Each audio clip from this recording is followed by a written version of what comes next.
പക്ഷെ അതിൽ നിന്ന് നമ്മൾ റിക്കവർ ചെയ്ത് നമ്മൾ മുന്നേക്ക് പോവാൻ പറ്റണം. അവിടെ തന്നെ സ്റ്റക്കായി നിൽക്കുമ്പോഴായി പ്രശ്നം വരുന്നത്. ഇത് നമുക്കിത് പറയാൻ ഭയങ്കര എളുപ്പമാണ്, അനുഭവിക്കുന്നവർക്കാണ് അതിൽ നിന്ന് പുറത്തേക്ക് വരാൻ പാടി. ഇപ്പൊ ഞാനെന്നല്ല, ഞാൻ എല്ലാവരുടെ കാര്യം പറഞ്ഞതാ.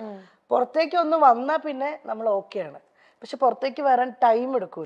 ചില ആൾക്കാർ 1 മാസം കൊണ്ട് ഓക്കെ ആവുന്നവരുണ്ട്, ചില ആൾക്കാര് 2 വർഷം 3 വർഷം.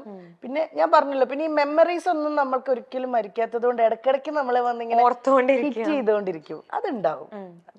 ശരിക്കും എന്താ പറയുക, ഞാൻ ഇത് ചേച്ചിയുടെ അടുത്ത് ഇപ്പൊ ചോദിക്കാൻ കാരണം എന്ന് വെച്ച് കഴിഞ്ഞാൽ നമ്മുടെ ലൈഫ് ഇസ് ബ്യൂട്ടിഫുൾ എന്ന് പറഞ്ഞിട്ട് മൈൽ സ്റ്റോൺ തന്നെ ഒരു പ്രോഗ്രാം ഉണ്ട്. അതിൽ നമ്മുടെ ആര്യ ചേച്ചി ഇവര് ഇങ്ങനത്തെ ഒരു ക്വസ്റ്റ്യൻ വന്നപ്പോൾ അവർ പറഞ്ഞായിരുന്നു ഇവരുടെ ലൈഫിൽ ഇങ്ങനത്തെ ഒരു ഇഷ്യൂ ഉണ്ടാകാൻ മേജർ റോള് എനിക്ക് തോന്നുന്നു ബിഗ് ബോസിനാണെന്ന് അവർ പറഞ്ഞായിരുന്നു. അല്ല, എന്റേത് ബിഗ് ബോസ് ഒരു മേജർ റോൾ എന്ന് പറയാൻ പറ്റില്ല. അങ്ങനെ അല്ലാതെ തന്നെ ഒത്തിരി പ്രശ്നങ്ങളുണ്ട്. ബിഗ് ബോസ് എന്ന് പറയുന്നത് ഞങ്ങൾ ഒരു 2.5 മാസം 64 ദിവസം ഞങ്ങൾ തമ്മിൽ മാറി നിന്നു എന്നതാണ് അതിനകത്ത് ഒരു ഇത് വന്നത്. പക്ഷെ അതൊന്നും അല്ല പ്രശ്നങ്ങൾ. ഞാൻ പറഞ്ഞു ഞങ്ങളുടെ പ്രശ്നങ്ങൾ അത് ഞങ്ങളുടെ വീട്ടിനകത്ത് തന്നെ നിന്നോട്ടെ. അല്ല, ഞങ്ങളെ പേഴ്സണലി അറിയാവുന്നവർക്ക് അത് അറിഞ്ഞാൽ മതി. അത് പബ്ലിക്കായിട്ട് ഞാൻ ഒരിക്കലും ഞാനായാലും കണ്ണനായാലും പറയാൻ ആഗ്രഹിക്കാത്തത് അത് വേണ്ടാന്ന് വെച്ചിട്ടാ. അല്ലെ എനിക്കും പറയാം, കണ്ണനും പറയാം, 2 പേർക്ക് ഉണ്ടാവുമല്ലോ പറയാൻ ഒത്തിരി കാര്യങ്ങൾ. അത് വേണ്ടാന്നുള്ളത് ഞങ്ങൾ തമ്മിൽ ഡിസിഷൻ എടുത്തതാണ്. മോൻ വളർന്നു വരെയല്ലേ, ഞങ്ങൾ അവന്റെ കാര്യം മാത്രമേ ഇപ്പൊ ശ്രദ്ധിക്കുന്നുള്ളൂ. അവന്റെ കാര്യം നോക്കി അവന് നല്ലൊരു അച്ഛനാണ് കണ്ണൻ, അവന് നല്ലൊരു അമ്മയാണ് ഞാനെന്നാണ് എന്റെ വിശ്വാസം. അപ്പൊ അങ്ങനെ അങ്ങ് പോട്ടെ, അവന് ഹാപ്പിയാണ്. അവന്റെ ടീച്ചേഴ്സ് പറയാറുണ്ട് അവിടെ സിംഗിൾ മദേഴ്സ് ഉണ്ട്, അച്ഛന്റെ കൂടെ മാത്രം ഉള്ള കുട്ടികളുണ്ട്. പക്ഷെ അവരെ പോലെ ഒന്നുമല്ല. അമ്പാടി ഫാദേഴ്സ് ഡേ വരുമ്പോ അമ്പാടിക്ക് അവിടെ കാർഡ്സ് ചെയ്യുമ്പോ ഈ ഫോട്ടോ ഞാൻ കൊടുത്തു വിടും, പാസ്പോർട്ട് എടുത്തിട്ട് കണ്ണന്റെ. അങ്ങനെ അവൻ എവിടെയും ഒരു പ്രശ്നം വരരുത്. അവൻ ഹാപ്പി ആയിട്ടിരിക്കണം, അത്രേ ഉള്ളൂ. അത് പുള്ളി അങ്ങനെ തന്നെയാ. എന്തായാലും മോനെ വിളിക്കും, പറ്റുന്ന പോലെയൊക്കെ വീഡിയോ കോളിൽ ചെയ്ത് സംസാരിക്കും. അവന് ഫോണുണ്ട്, അവന്റെ ഫോണിൽ വിളിക്കും. ചിലപ്പം ഈ കളിയുടെ കൂടുന്നതുകൊണ്ട് ഫോൺ എടുക്കത്തില്ല, വേഗം കട്ടിയിട്ട് പോകും. അതിപ്പോ എന്റെ അടുത്തുനിന്ന് ഷൂട്ടിങ്ങിന് ആളിവൻ പോയാലും കിട്ടാൻ വലിയ പാടല്ല. അതിനില് വലിയ നടനായി പോകും. ഇവിടുന്ന് പോയി കഴിഞ്ഞാ ജിജിയമ്മയൊക്കെ കൊണ്ടുപോകുന്നത് എനിക്ക് ഷൂട്ടല്ല എന്തെങ്കിലും തിരക്കുണ്ടെങ്കിൽ. അപ്പത്തേക്കിനും വിളിച്ചാ വരെ പോലില്ല. പിന്നെ ആ ലോകത്തിലാ. പിന്നെ രാത്രിയിലൊക്കെ അമ്മ ഷൂട്ടിങ് ഉറക്കം വരുന്നത് സംഭവമാണ്. ചേച്ചി പോവാറുണ്ട് അവന്റെ കൂടെ? വല്ലപ്പോഴും ഒക്കെ പോവാറുണ്ട്, പക്ഷെ കണ്ടിന്യൂസ് നിക്കത്തില്ല ഞാൻ.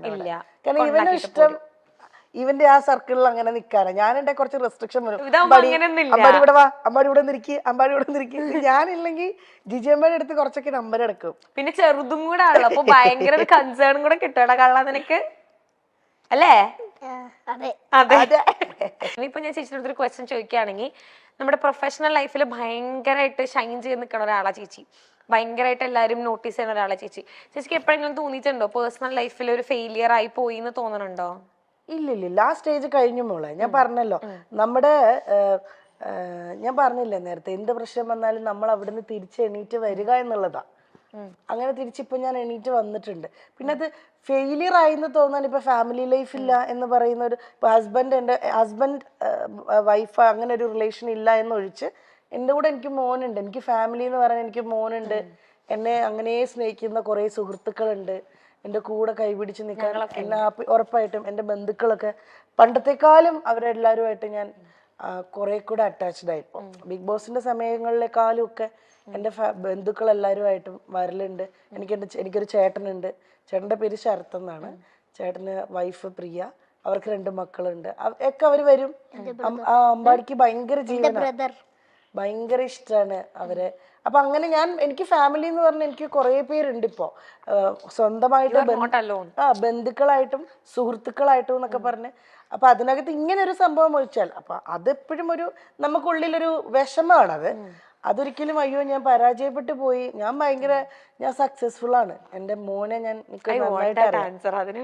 സക്സസ്ഫുൾ ആയിട്ട് തന്നെ ഇരിക്കുന്നത്. എൻ്റെ മോനെ ഞാൻ നന്നായിട്ട് എനിക്ക് നോക്കാൻ പറ്റുന്നുണ്ട്, അവന്റെ കാര്യങ്ങൾ നോക്കാൻ പറ്റുന്നുണ്ട്, അവൻ ഹാപ്പിയാണ്.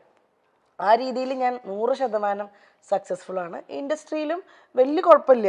അതിങ്ങനെ ഇങ്ങനെയാണ് പൊയ്ക്കൊണ്ടിരിക്കുന്നത്. കയറി ഇറങ്ങി അത് ഞാൻ പറഞ്ഞ ഒരു ബ്രേക്ക് ത്രൂ കിട്ടുന്നവരെ നമ്മൾ ക്ഷമിക്കുക, വെയിറ്റ് ചെയ്യാന്നേ ഉള്ളൂ. ആ വെയിറ്റ് ചെയ്യണം, ബാക്കിലോട്ട് പോവാതെ, അത്രേ ഉള്ളൂ.